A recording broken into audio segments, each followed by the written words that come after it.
Rhoma Irama lahir tanggal 11 Desember 1947. Hari ini tepat 72 tahun silam. Sosok bernama asli Raden Haji Oma Irama dikenal luas sebagai legenda musik dangdut di tanah air. Rhoma juga pernah membintangi berbagai judul film. Gelar Raja Dangdut pun disematkan kepada pria kelahiran Tasikmalaya, Jawa Barat ini.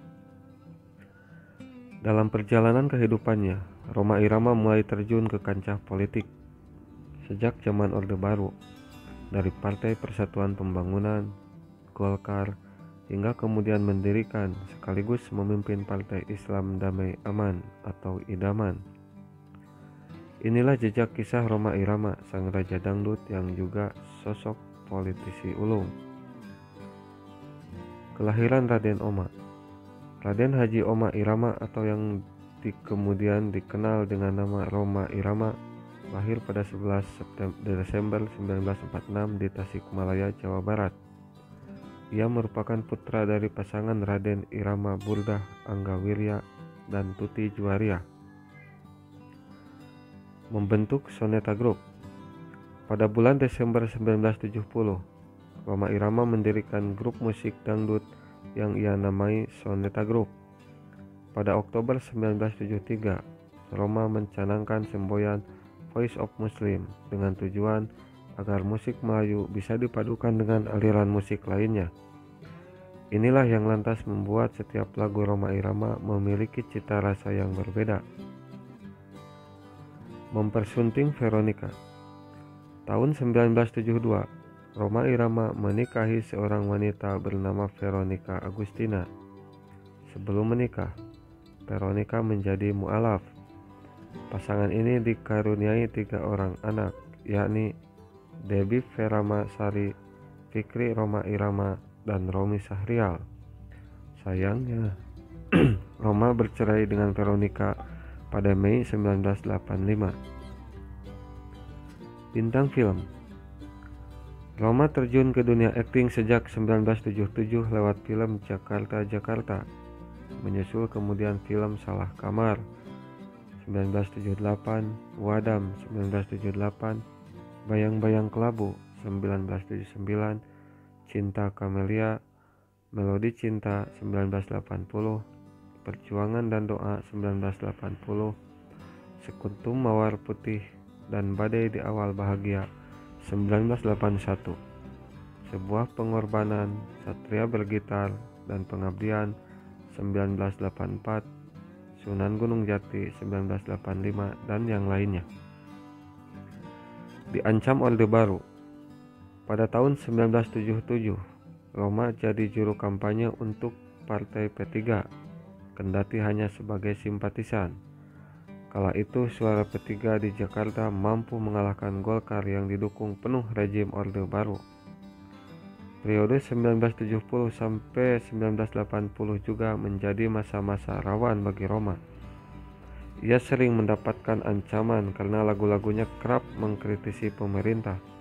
Selain itu, Rhoma juga dilarang tampil di TVRI. Menikah lagi. Tahun 1984, Rhoma Irama menikahi Rika Sukardi atau Rika Rahim yang berusia 10 tahun lebih muda darinya. Sebelumnya, Rhoma sempat beberapa kali terlibat dalam film bersama Rika, yakni Melodi Cinta, Badai di Awal Bahagia, Kamelia, Cinta Segitiga, Pengabdian, dan juga sejumlah film lainnya. Raja Musik ASEAN. Majalah Asia Week edisi 16 yang terbit pada bulan Agustus 1985 menyebutkan Rhoma Irama sebagai Raja Musik Asia Tenggara. Gelar tersebut disematkan setelah liputan tentang pertunjukan konser Soneta Group yang digelar di Kuala Lumpur, Malaysia. The Indonesian Rocker. Majalah Entertainment edisi Februari 1992 menyebut Rhoma Irama sebagai The Indonesian Rocker. Sorotan dari majalah khusus dunia hiburan yang berbasis di Amerika tersebut seakan menjadi tanda bahwa Rhoma Irama telah diakui secara internasional. Masuk MPR. Rhoma Irama tercatat sebagai anggota MPR sebagai utusan golongan hingga 1997. Go Internasional. April 1994, Rhoma Irama menandatangani Memorandum of Understanding dengan perusahaan musik live record di Jepang. Lewat kesepakatan tersebut, 200 judul lagu milik Rhoma akan direkam ulang ke dalam bahasa Inggris dan bahasa Jepang dengan tujuan untuk menyasar pasar internasional. Rhoma Irama aktif menjadi juru kampanye Golkar menjelang pemilu 1997. Keputusan ini tentu saja mengejutkan para pendukungnya. Pada tahun 2003, Rhoma Irama terlibat perseteruan dengan Inul Daratista, penyanyi dangdut yang naik daun kala itu. Menurut Rhoma, goyangan yang ditampilkan Inul saat bernyanyi dinilai berlebihan dan menyimpang dari adat ketimuran. Rhoma dan paguyuban artis musik Melayu Indonesia bahkan sempat mengeluarkan himbauan kepada semua stasiun televisi untuk memboikot Inul. Tanggal 16 November 2007, Rhoma Irama memperoleh penghargaan sebagai seorang legenda di Asia Tenggara. Penghargaan dengan status The Southeast Asia Super Legend tersebut diberikan di Singapura.